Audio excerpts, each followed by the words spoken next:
This is the story of the Night King. Or is it the Night's King? The distinction between these two names holds secrets that could unravel the entire history of Westeros. Before we delve into the abyss, understand this. The Night King you witnessed in the television adaptation of Game of Thrones is a creation unique to the show.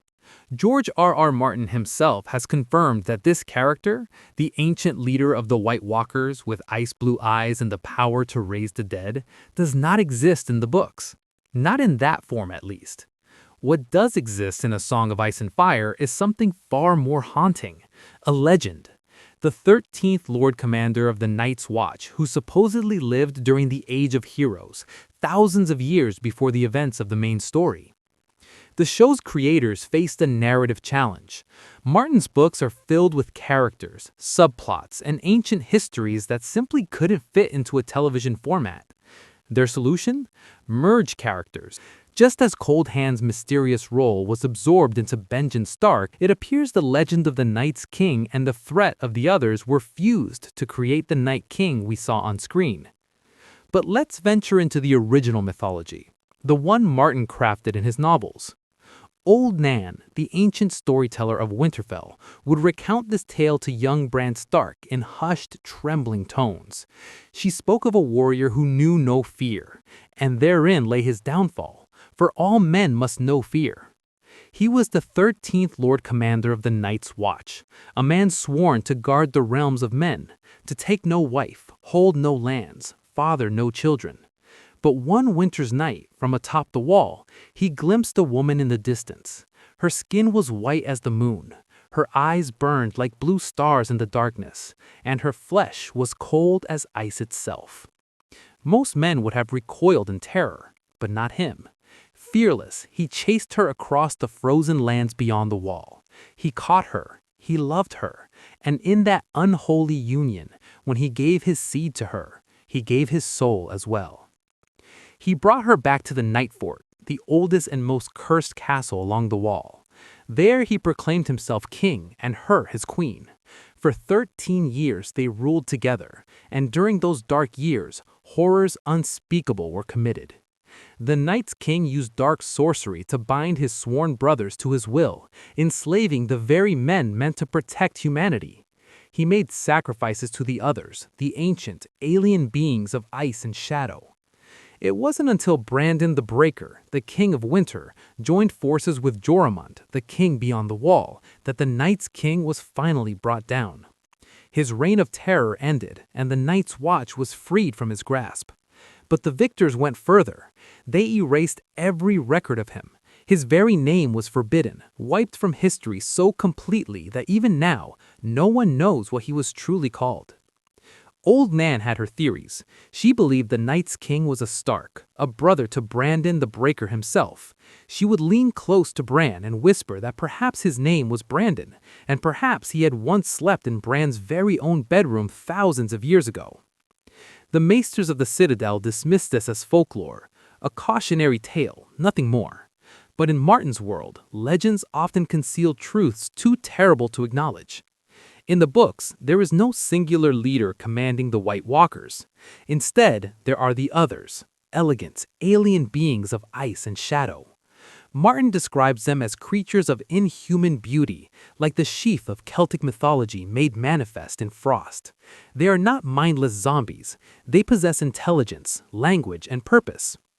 Their voices crack like ice on a winter lake. They wield crystalline swords that shatter steel on contact. Where they walk, the very air freezes and metal weapons become brittle and useless.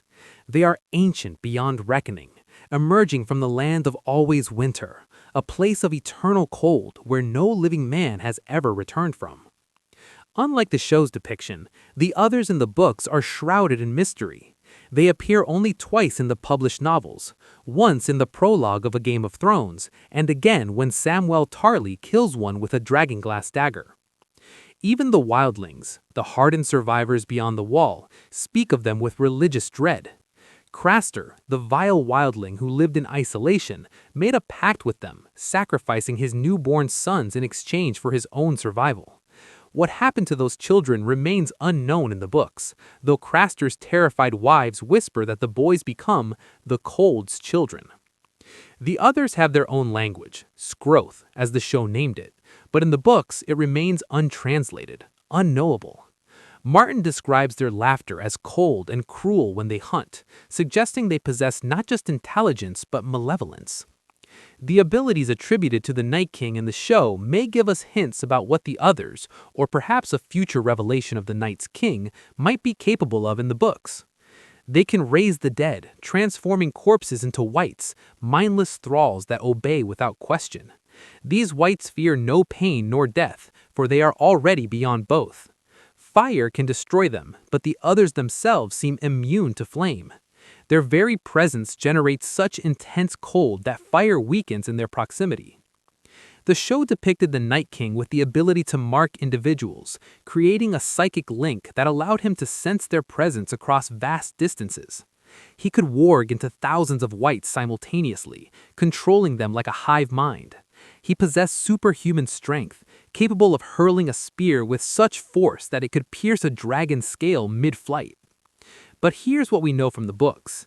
The others can shatter iron and steel with their touch. Their blood is pale blue. They are not undead. Martin has explicitly stated this. They are a different form of life altogether, something alien to the warm, beating hearts of men.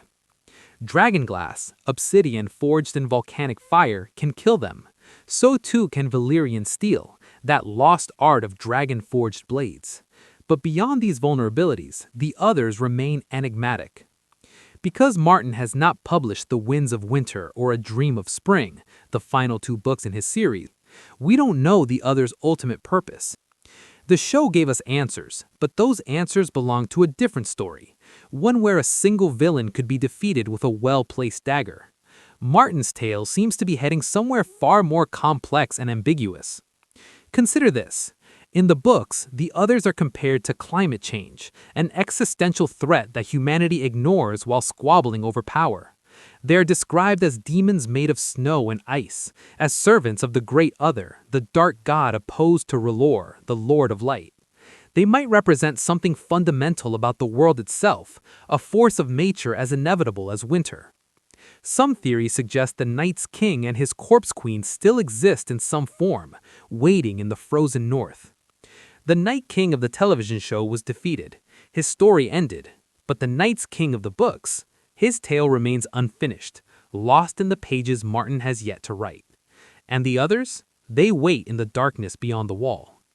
In Martin's world, the greatest threats are often the ones we don't fully understand. And maybe that's the point. The Night's King isn't meant to be a villain with motivations we can comprehend.